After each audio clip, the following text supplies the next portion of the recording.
สาเหตุที่น้องธิดาเล่าบ่ได้ร้องเพลงหอบฝันข้ามโขงนะครับซึ่งเป็นเพลงเปิดตัวของน้องแล้วก็เป็นเพลงที่พี่น้องล่อค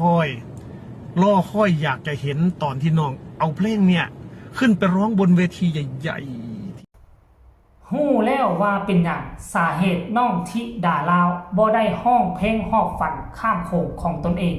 ในงานเปิดฤดูกาลของวงอลังการโชว์มีเหตุผลแบบนี้ทักทายสวัสดี FC ทุกท่านกันแล้วกันมาพบมาพ่อกันอีกคลิปหนึ่งท่านผู้ชมห่างหายกันไปเป็นครึ่งมือ FC แฟนคลับโดยเฉพาะ FC ของน้องธิดาลาวคงจะคองคอยรอถ่าฟังข่าวว่าเจ๋เบาลาวจะมีอีหยังมานำเสนอบอคลิปนี้ในที่สุดกะมาพบมาพ่อกันอีกแล้วในช่วงค่อยคำยามแรงตะเว้นผ้าหน่วยผู้เป็นสีแดงอามลามจบคลิปนี้แล้วก็จะไปถ่ายคลิปบริเวณรอบบ้านท่านผู้ชม FC แฟนคลับทักทายสบายดีกันในช่วงนี้มีข้อมูลข่าวสารเกี่ยวกับเหตุผลเป็นอย่างน้องธิดาลาวบ่ได้ห้องเพลงของตนเองในงานคอนเสิร์ตค่ำคืนที่ผ่านมานี่อยู่ที่วงอลังการโชว์หรือว่าวงเสียงวี62มันมีเหตุผลแบบนี้ท่านผู้ชม FC แฟนคลับเฮาฮู้จักกันดีแล้วว่านะศิลปินส่วนใหญ่ถ้าหากว่ามีเพลงเป็นของตนเองถ้าว่ามีงานหับเซิร์นส่วนใหญ่แล้วจะต้องห้องเพลงของตนเองเป็นหลักแต่ปรากฏว่าในค่ำคืนที่ผ่านมานี่เนาะช่วงที่น้องธิดาลาวขึ้นห้องเพลงขึ้นแสดงน้องห้องออกมา2เพลงมันบ่แม่นเพลงของน้องธิดาลาวแม้แต่เพลงเดียวเป็นเพลงของเมฮันนี่แต่ถามว่าดีบ่ดีเนาะแต่ว่าเป็นหยังบ่นี่หลายคนก็ตั้งคำถามบ่ว่าจะตั้งคำถามอยู่ช่องเจบ่ล่ะบ่ว่าจะส่งข้อความไปหาเบาภูศรีวิไลซึ่งเป็นพ่อบุญธรรมเป็นผู้กำกับเรื่องราวเหล่านี้เขาก็ข้องใจทุกคนตั้งหน้าตั้งตารอคอยนะอยากเห็นหอบฝันข้ามโขงอยู่บนเวทีใหญ่ครั้งแรกนะมันจะเป็นแนวใดขนาดห้องสดก็ยังมวนอยู่แผ่นเสียงกะเสียงมวนสนอหูแล้วอยากได้ยินเสียงสดๆอยู่บนเวทีมีเครื่องเสียงใหญ่มโหฬารมันคงจะมวนหลายคนตั้งตารอฟังรอคอยแต่ผลสุดท้ายมิดจ้อยวับมันมีสาเหตุแบบนี้ให้ไปฟังจากปากบ่าวภูศรีวิไลก็แล้วกันขออนุญาตอาจารย์ภูเด้อตัดเอาคลิปของเจ้ามาให้พี่ให้น้องฟังเพื่อความกระจ่างแจ้งให้ทุกคนรับรู้เพราะเหตุผลอีกอย่างไปฟังแล้วจึงมาพ้อกันในช่วงต่อไปสาเหตุที่น้องธิดาเล่าบ่ได้ร้องเพลงหอบฝันข้ามโขงนะครับซึ่งเป็นเพลงเปิดตัวของน้องแล้วก็เป็นเพลงที่พี่น้องล่อคอยอยากจะเห็นตอนที่น้องเอาเพลงเนี่ยขึ้นไปร้องบนเวทีใหญ่ๆที่อันทรงเกียรตินะครับโดยเฉพาะได้รับโอกาสดีๆจากวงอลังการโชว์แล้วเป็นยังล่ะคือบ่ได้ร้องเป็นยังล่ะคือบ่ให้น้องร้องมันมีเหตุผลยังต่างคนก็ต่างอยากรู้นะครับหลายคอมเมนต์หลายพันคอมเมนต์เลยแหละ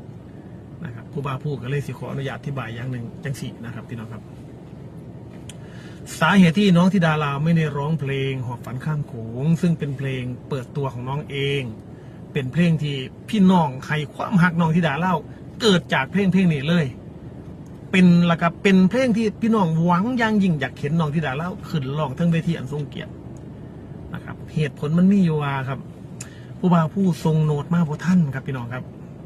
ผู้บ่าวผู้ทรงโนดมาบ่ท่านก็คือหมายถึงว่าพอลุงใหญ่ขอโน้ตปุ๊บนะครับอาจารย์ผู้ผมขอโน้ตเนี่ยที่ได้ให้นักดนตรีเขาซ้อมไว้เพื่อให้น้องมาลองขึ้นลองวันที่27%ครับผู้บ่าวผู้ก็โอเคดีใจแห้งครับรับปากดีใจแห้งกับฝ่าวติดต่อไปหาอาจารย์ผู้เพิ่นเขียนโน้ตครับซึ่งตอนนั้นเหลือเวลาแค่อาทิตย์เดียวนะครับที่ลุงใหญ่เป็นขอโน้ตมาเนาะนะครับเหลือเวลาแค่อาทิตย์กว่าครับอาทิตย์กว่านะครับที่ลุงใหญ่เป็นขอโน้ตครับมาที่นี่ผู้บ่าวผู้โทรหาอาจารย์เป็นติดต่อกันบ่ได้ครับผู้บ่าวผู้โทรไปหลายหม่อง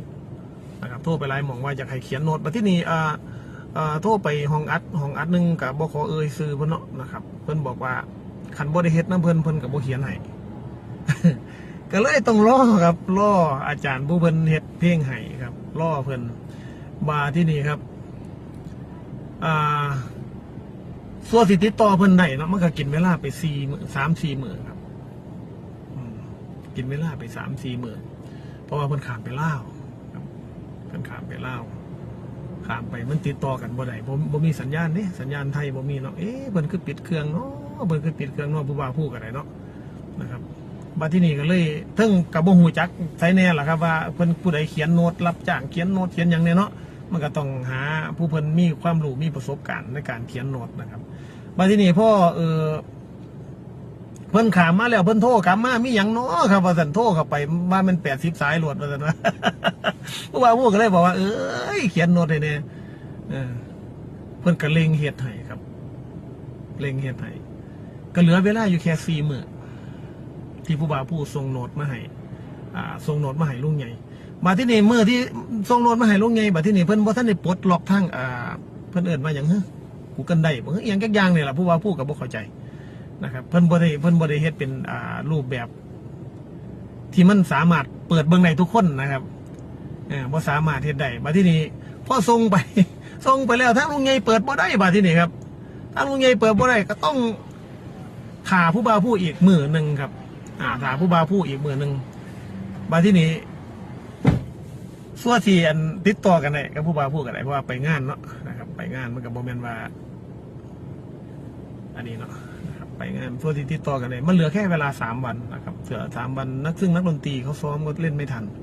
เล่นบ่ทันผู้บ่าวผู้ก็เลยมันผิดที่ผู้บ่าวผู้แหละครับที่เฮ็ดงานล่าช้านะครับก็เลยตัดสินใจว่าคุยกับลุงใหญ่ว่าอาจารย์ว่าซั่นนักดนตรีซ้อมบ่ได้เด้ว่าซั่นมันเวลามันเจาะเวลามันหน่อยปวดว่าซั่นนะเวลามันเจาะปวดนักดนตรีซ้อมบ่ทันบ่เป็นหยังลุงใหญ่บ่เป็นหยังนั่นละทุกคนคือเหตุผลหลักๆเนาะเจเบาเล่าจะเบาย่ำตืมอีกเพราะว่ากระจ่างแจ้งจากปากของเบาผู้ศรีวิไลซึ่งเบาผู้ศรีวิไลบอกว่าบ่โทษผู้ใดขอฮับผิดเพียงแต่ผู้เดียวความผิดพลาดอยู่กับตนเองส่ง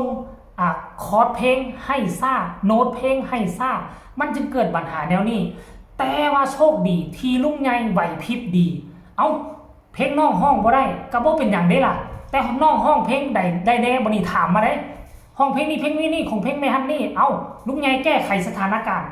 เอามาโลดจัดมาจัก2 เพลงของเพลงแม่ฮันนี่ต้องขอบบุญขอบคุณลุงใหญ่เด้อเปิดโอกาสห้องฝันข้ามโขงบ่ได้ออกแต่ก็ยังออกเพลงแม่ฮันนี่ซึ่งเป็นเพลงมีมนต์ขลังซึ่งเป็นบุคคลที่เปิดทางให้น้องมีชื่อเสียงโด่งดังต่อไปก็จะมีแต่ชื่อเสียงโด่งดังนะการที่เอาเพลงของแม่ฮันนี่มาหากินนี่มันเป็นเขาเอิ้นว่าอย่างเกาะมันเป็นเพลงที่ปูพื้นฐานปูทางให้คนที่กำลังเข้ามาอยู่ในวงการใหม่ๆเนาะจะได้รับสิ่งดีๆแล้วมันเป็นน้ำทิพย์ชโลมจิตใจไผ่ห้องเพลงของแม่ฮันนี่เมื่อใดเมื่อนั่นแหละคนนี้จะโด่งจะดังเปียงปังอุ๋งอิงกะห้องอายกะห้องก็ดังหมดทุกคนผู้ต่อมาคือธิดาลาวค่อยเชื่อว่าต้องดังคือกันกับ2 คนนี้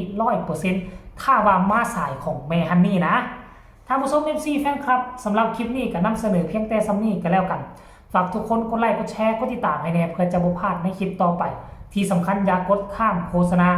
พบกันใหม่ในคลิปหน้าสำหรับคลิปนี้ขอกล่าวคำว่าสวัสดี